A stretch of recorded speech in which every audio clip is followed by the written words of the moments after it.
الحمد لله رب العالمين والعاقبة للمتقين والصلاة والسلام على سيد الأنبياء والمرسلين وعلى آله وصحبه أجمعين.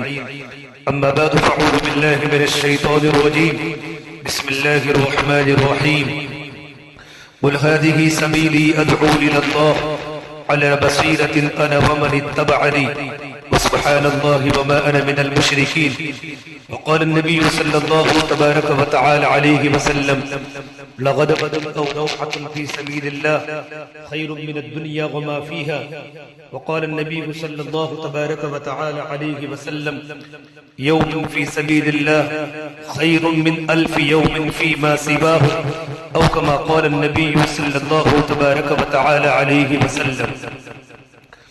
میرے بھائیوں دوستوں بزرگوں، اللہ کا بہت بڑا کرم اور فضل ہے کہ اس نے ایک بڑے مقصد کی دنیا میں زندہ ہونے کے لیے جمع فرمایا اور اس کے وجود میں آنے کے لیے سبب کے طور پر اللہ نے ہمیں قبول فرمایا. ہم یہ سمجھے کہ اللہ تبارک و تعالیٰ اپنے بندوں پر اتنے رحم کرنے والے ہیں کہ کوئی محب، کوئی محبت کرنے والا اپنے محبوب کے لیے رحم کرنے والا نہیں.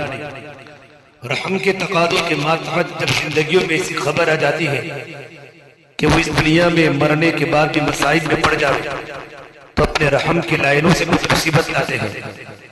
اگر اللہ تبارک و تعالیٰ کے وجود کا دھیان کر کے ان مصیبتوں کو برداشت کیا جائے تو یہ اپنی تجارت کا ذریعہ بن جاتا ہے. اور اگر میرے بھائیوں لوگ اسباب کی طرف متوجہ ہو جائے اور صحیح اسباب بلایا کے ذہن میں آ جائے اور لوگ اسباب کی تبدیلی کی محنت کرے کھڑے ہو جائے اور وہ اسباب کو اختیار کرے جو مصیبتوں کے ہٹانے والے ہیں، بلایا کے ہٹانے والے ہیں، تو دنیا میں بھی انسان چین کی زندگی گزارتے ہیں اور آخرت کے اندر بھی بڑے مزے لیتے ہیں. ان کی زندگی حیات طیبہ بن جاتی ہے، خوشگوار بن جاتی ہے، اور آخرت میں اللہ نے ان کے لیے بڑی بڑی نعمتوں کو اللہ نے جمع کیا ہے. بلایا، مصائب، تکلیفیں کیونکہ زندگیوں میں تبدیلی کرنے کے لیے آتے ہیں. حالات آتے ہیں انسانوں کی تربیت کے لیے اور مدد آتی ہے تسلی کے لیے. اگر اللہ تبارک و تعالیٰ سبق نصیب فرما دے تو پھر یہ اسباب بلایا لاتے نہیں، وہ بلاؤں کو ہٹاتے بھی ہیں، مصیبتوں کو ہٹاتے بھی ہیں. اللہ تبارک و تعالیٰ جس طرح اسباب حقیقیہ بنائے ہیں، جب انسانوں کی اعمال اور زندگی گزارنے کے طریقے غلط ہوتے ہیں تو ان کی زندگیاں بگڑتی ہیں، لیکن اس بگڑنے پر اعمال کی خرابیوں کی طرف توجہ نہیں کی جاتی ہے بلکہ مال اور اسباب کی طرف توجہ کی جاتی ہے. ہاں میرے بھائیوں، اگر اللہ تبارک و تعالیٰ اس طرح رہبری فرما دے کہ ہماری عبادات، ہماری معاشرت اچھی نہیں تھی، یہ بلایا کے آنے کا سبب بنی ہے. عبادات کے چھوڑنے کی بنیاد پر اور معاشرت اللہ کے نبی صلی اللہ تبارک و تعالیٰ علیہ وسلم کی چھوٹی یہودیت اور نصرانیت ہماری معاشرت میں داخل ہوئی، اس لیے ہم پر مصیبتیں آئی ہیں.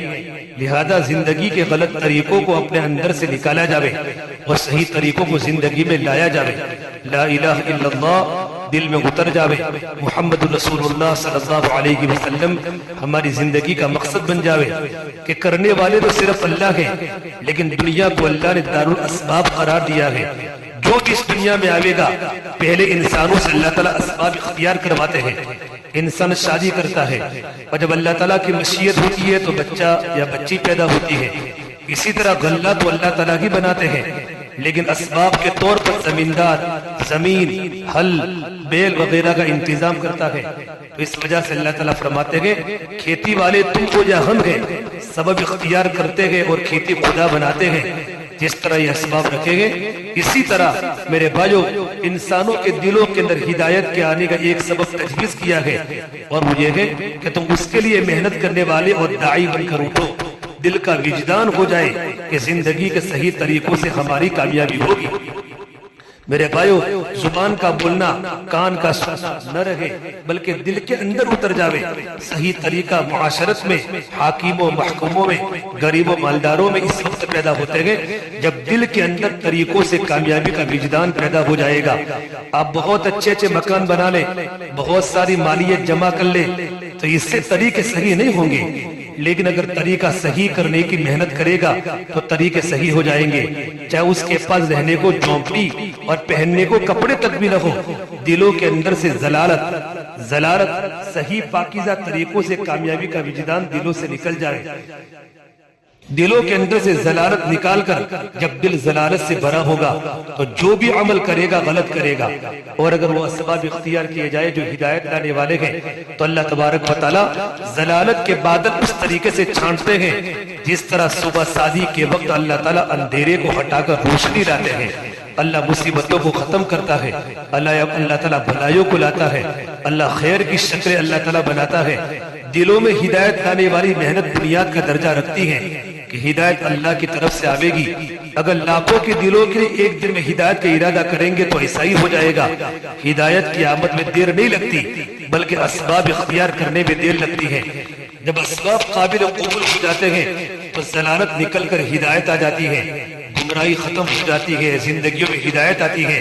جس طرح یہ سورج اپنے بدنوں کی روشنی کو اپنے اندر لیے ہوئے ہے, اسی طرح ہدایت کی دعوت اپنے اندر کی روشنی کو لیے ہوئے ہے. چیزوں سے, نقش و نگار سے کامیابی, تعاون, صحت وغیرہ نہیں ملتی بلکہ خدا کی ذات کے خزانوں سے کامیابی آتی ہے. عمل کے طریقے اگر غلط ہوں گے تو خدا کی طرف سے ناکامی آئے گی, یہ پکی بات ہے. اور میرے بھائیو, ہدایت میں جان اس وقت پڑے گی جب دعوت دینے والوں کا وجدان یہ ہو جائے ہدایت کا تعلق چیزوں سے نہیں ہے بلکہ اس محنت کے ساتھ تعلق ہے جو ہدایت کے لیے کی جاتی ہے. ہدایت اول نہیں آئے گی, اول تو زبانوں سے ہدایت کے الفاظ بولیں گے. ہاں, اگر محنت کرنے والوں نے صحیح محنت کر کے دکھا دی تو ان کی محنتوں پر دوسروں کے لیے ہدایت کے دروازے کھلیں گے. زندگی کے طریقوں میں پاکیزگی آ جانے کے لیے محنت کرنا بہت بڑا عمل ہے. بھائیو, اگر انسان صحیح طریقے سے روزہ رکھنے والا بن جائے اور سیرت کے اعتبار سے اس کو ٹھیک کیا جائے, روزہ میں جس طرح حلال سے روکا جاتا ہے یعنی کھانا پینا چھوڑا ہے, اسی طرح حرام سے, غیبت وغیرہ سے بھی بچتا رہے. جب آدمی صبح سے شام تک اسی طرح روزہ رکھتا رہے کہ کوئی حرام نہ ہونے پائے تو اس سے دولت کا دروازہ کھلے گا. اور جب اس عمل کو اللہ کے راستے میں دین کی عظمت اور رفعت اور دین کے منافع کو سامنے رکھتے ہوئے محنت کی جاتی ہے تو ایمان, اعمال صالحہ کی ہدایت آ جائے گی. اگر نماز کو صحیح نقشے پر نہیں لایا جاوے تو اس سے ہدایت کے دروازے نہیں کھلتے. اسی طرح ہر عمل کا نقشہ صحیح کیا جاوے اور یہ عمل پسندیدہ ہو جاوے اور قبول فرما لے تو مجموعہ سے ہدایت کا دروازہ کھلے گا. اللہ تبارک و تعالیٰ نے اس عمل کی قیمت بہت ہی بڑھا دی. محنت کا ایک درجہ یہ ہے کہ اپنے مقام پر کی جاوے اور دوسرا طریقہ یہ ہے حضور صلی اللہ تبارک و تعالی علیہ وسلم کے طریقے پر ہدایت کی دعوت کے لیے نقل و حرکت شروع ہو جائے اور لوگ اس کے لیے اپنے جذبات اور تقاضوں کو قبول کرنے والے بن جائیں. انفرادی اعمال میں اپنی ذات سے روزہ رکھنا اور نماز پڑھنا, حج کرنا یا زکات دینا اتنا قیمتی نہیں ہے جتنا اللہ کی راہ میں نکلنا قیمتی ہے. حضرت عبداللہ بن رواحہ رضی اللہ تعالیٰ عنہ کا جنگ موتا میں پیچھے رہ جانا, آخر آپ نے فرمایا ابن رواحہ اگر تو پورے زمین کے خزانوں کو قربان کر دے تو ثواب نہیں پا سکتا تو ان کو صبح نکلنے پر ملا ہے. یہ اللہ کے راستے میں نکلنے کی قیمت ہے. میرے بھائیو, جو پیڑ اس راستے میں گرد آلود ہوں گے اس کے بقدر ان کے اندر خوشبوئیں ڈالی جائے گی. دعوت کے راستے میں جب ایک نماز پڑھی جائے گی, ایک پیسہ خرچ کیا جائے گا, ایک کلمہ ذکر کہا جائے گا تو 7 لاکھ کا ثواب ملے گا. خدا کے راستے میں نکل کر صحیح طریقوں کی مشق کرنے میں جو محنت کی جائے گی اس کی خدا کی یہاں بہت بڑی قیمت ہے. لیکن ہر عمل کے طریقے ہوتے ہیں. جس طرح نماز کے ادا کرنے کی ایک خاص شرط ہے, اس کی پوری شکل مقرر ہے. جب یہ ساری چیزیں صحیح ہوگی تب کہا جائے گا کہ نماز ہوئی, اور جو نماز پر اجر و ثواب ملنے والے گے وہ ملیں گے. لیکن میرے بھائیو, اگر بے وضو یا قبلہ کی طرف منہ کر کے نماز نہ پڑھی جاوے تو نماز نہیں کہلاوے گی. نماز کی طرح اس عمل میں پاکی کی بھی ضرورت ہوگی. آج ابھی خیال کرنا ہوگا کہ نیت کو بھی صحیح کرنا ہوگا. قیام کے درجے میں اس راستے میں نکلنے کو سمجھ لیجئے. اس راہ میں گشت کیے جائیں گے, ان کے سامنے ایمان کی باتوں کو کیا جائے گا, ہدایت کی آواز لگائی جائے گی کہ چیزوں کے بنانے والے خدا ہے, اگر وہ بنائے تو بنے گی ورنہ نہیں بنے گی. میرے بھائیو, جب اللہ کے راستے میں کسی کو نکلنے پر آمادہ کیا جائے گا تو مختلف عذر سے روئے گا. اس وقت ایمان و یقین والی باتیں کرے, آدمی اپنی دیوانی نقشے کو چھوڑ کر نکلے, پھر بہت تکلیف ہوگی. اس واسطے اس کے طریقے بتلائے. ساتھ ہی جب تم کسی گاؤں یا شہر میں گھسو تو تصور کر لو اللہ کے راستے میں نکلنے والے کہ خدا کے قبضے میں ہم سب کے دل ہیں, جس طرف چاہے پلٹ دے. گاؤں میں داخل ہونے سے پہلے ہی دعا مانگ لے, قلوب کے مالک اور اس میں تغیر اور تبدیل کرنے والے سے دعا مانگ لو. پھر کچھ دوسری گشت میں بھیج دیے. گشت چاہے عمومی ہو یا خصوصی, جہاں جاوے ان کی عمارت کو نہ دیکھے, ان کے بیوی بچوں کو نہ دیکھے, بلکہ مشق کرے کہ صحیح زندگی میں دین آ جائے, ہماری زندگی صحیح بن جائے. گشت کا کمال یہ ہے کہ گشت والوں کو پتہ نہ لگے یہاں کے مکان کیسے ہیں. خواص کو اس بات پر آمادہ کرے کہ وہ نقد جماعت نکالنے پر آمادہ ہو جائے. عمومی گشت بھی اس طرح ہو, دھیان اللہ کی طرف ہو, زبان پر اللہ کا ذکر ہو اور دل سے دعا نکل لگی ہو. یہ باتیں ہمارے اور ان سب بھائیوں کے دل میں بیٹھ جائے. ساری باتوں کے تذکرے جب ہی آویں گے جب خدا کو پالنے والا شمار کیا جائے گا. وعدہ کا تصور ایسا بنتا ہے شاید مرنے تک بھی پورا نہ ہو. وعدہ کرتا ہے جب میرے مسائل کا حل ہو جائے گا تو خدا کے راستے میں نکلوں گا. آپ اپنے اندر ہدایت کے اترنے کے لیے تقدیر کی بات اٹھاتے ہیں اور یہ دل میں ہو جیسا میں کہہ رہا ہوں وہ میرے دل میں بھی پیدا ہو جائے. آج ایمان کی لائن پر قدم ہی نہیں اٹھتا, یہ تو ظاہری کوشش ہے. اور پھر رات کو دعائیں بھی ہو, فرض نمازوں کے بعد بھی دعائیں مانگی جائے, ہدایت کے دروازے اس پر کھلیں گے. ایک طرف تو سمجھانا بجھانا پورا ہو اور رات کو بارگاہ الہی میں دعاؤں کا اہتمام کیا جائے. حضرت اللہ سے فرماتے تھے دین میں محنت کرو ہڈیوں کو پگھلانے والی, اور راتوں کو دعا کرو دلوں کو تڑپانے والی. جس طرح قیام کے ساتھ رکوع سجدہ لگا ہوا ہے, اسی طرح اس دعوت کی محنت کے ساتھ دوسری چیزیں تعلیم ذکر بھی لگے ہوئے ہیں. جتنا اخلاق کی لائن سے معاشرت کی لائن سے علم آئے گا اتنا ہی وہ ہماری دعوت میں کام آئے گا. میرے بھائیو, فضائل کی کتابوں کو بہت دھیان سے سننا اس راستے کے جاننے والوں کی باتیں ہیں, اور کچھ وقت اپنی بگڑی چیزوں کو سیکھنا. دعوت جب چلتی ہے جب دعوت دینے والوں کے اپنے عمل ٹھیک ہو. ہماری دعوت کے اندر جان پڑنے کے لیے تعلیم کے حلقوں میں جانا پڑے گا اور دوسروں کو بھی ترغیب کے ساتھ شامل کیا جائے. اور بگڑی ہوئی چیزوں کا ٹھیک کرنا, ہم جہاں کہیں ہو ہمیں یا دعوت میں لگانا ہے یا تعلیم میں لگانا ہے. جب تک داعی میں خدا کا تعلق پیدا نہیں ہوتا اس وقت تک نماز ٹھیک نہیں ہوگی. جتنی ہم نمازیں اچھی پڑھیں گے, بنا کر پڑھیں گے, ہمارا تعلق ہمارے خدا سے ہوگا. ذکر کی کثرت کرنا اللہ کے راستے کے نکلنے کے زمانے میں جس وقت دعوت تعلیم تشکیل نماز نہ ہو تو پھر ذکر میں لگا جاوے. اس سفر میں دنیا کے قصے بالکل نہ چھڑے جاوے, دنیا کے مذاکرے نہ ہو, اللہ کے راستے میں نکل کر ایمانی صفات کے مذاکرے ہو. حضرت عمر نے فرمایا لوگوں کا تذکرہ بلاؤں کو لاتا ہے, لوگوں کا تذکرہ بلاؤں کو لاتا ہے, اور خدا کا تذکرہ بلاؤں کو دور کرتا ہے.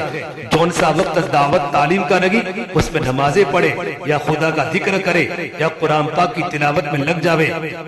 میرے بھائیو, اگر ہم انسان نہ ہوتے تو میں کہتا صرف یہ تین ہی باتیں ہی کرنی پڑتی, لیکن چونکہ ہم انسان اس واسطے بقدر ضرورت کھانے پینے آرام راحت کو اخلاق کے ساتھ پورا کرنا, خدمت کے موقع پر اپنے آپ کو آگے بڑھانا, کھانے سے آرام و راحت وغیرہ جب نفس کو حصہ ملنے لگے یا عزت کی صورت ہو تو دوسروں کو آگے بڑھاوے.